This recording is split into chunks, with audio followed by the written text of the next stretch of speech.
Welcome to Ebas Gallery channel. The Pacifica minivan is the best car the C-arm of FCA has going for it, by a long shot, and this hybrid version, with 84 mpge and 33 miles of range on electricity alone is top of the bunch. The hybrid premium starts at $43,000, the platinum is $46,000 and our tester rang up at $47,885. It is the best minivan on the planet, but that feels like luxury nameplate money. Then again, the top Honda Odyssey starts at $45,000, so maybe this is just minivan money now. I drove the Pacifica home, about 20 miles, and used about half of the battery. The engine didn't kick on very much, but it was louder than expected when it did. I didn't feel any vibration though, it's super smooth. It's quick off the line like most electric cars, and if you floor it the engine does come on to boost things, but it switches back once you hit cruising speed. Bumps and rough roads make a little more noise in the cabin than expected, but again, bounce was minimal. It could simply sound louder because there's no engine noise to cover it up. The steering has a hefty weight and reactions are sharper than expected. It's a minivan that's almost fun to drive. Mrs. Road Test Editor will be in the market for a minivan in a few years, and the Pacifica Hybrid will definitely be on the list of test drives.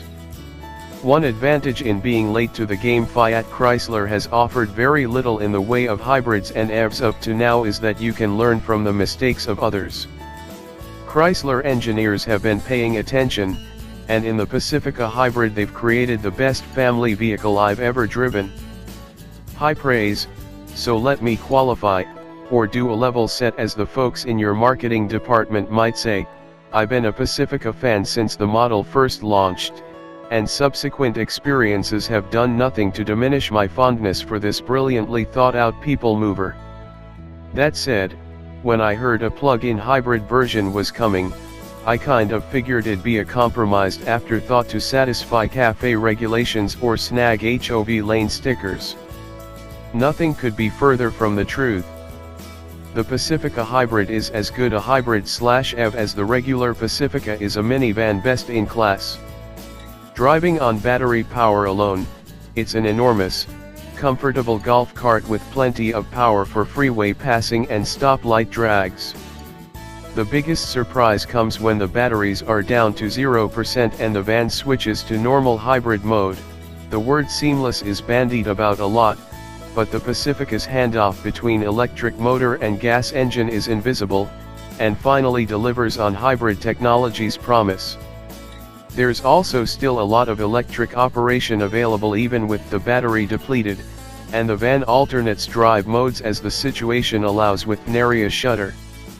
It's worth mentioning too how gorgeous a cabin the Pacifica presents. Our tester had contrast piping on the seats plus French stitching on the dash, but even if you opt for a lower spec Pacifica, the ergonomics, interior amenities, and storage space quickly show how compromised all those crossovers and SUVs are as family transportation. You simply can't beat a minivan. The one thing buyers lose with the e-hybrid is the Pacifica's second-row stow-and-go seating wells.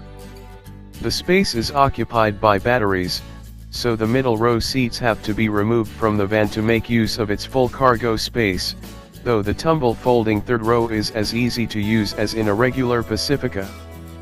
It's just a flawless execution, and an example of how bright our electrified automotive future can be.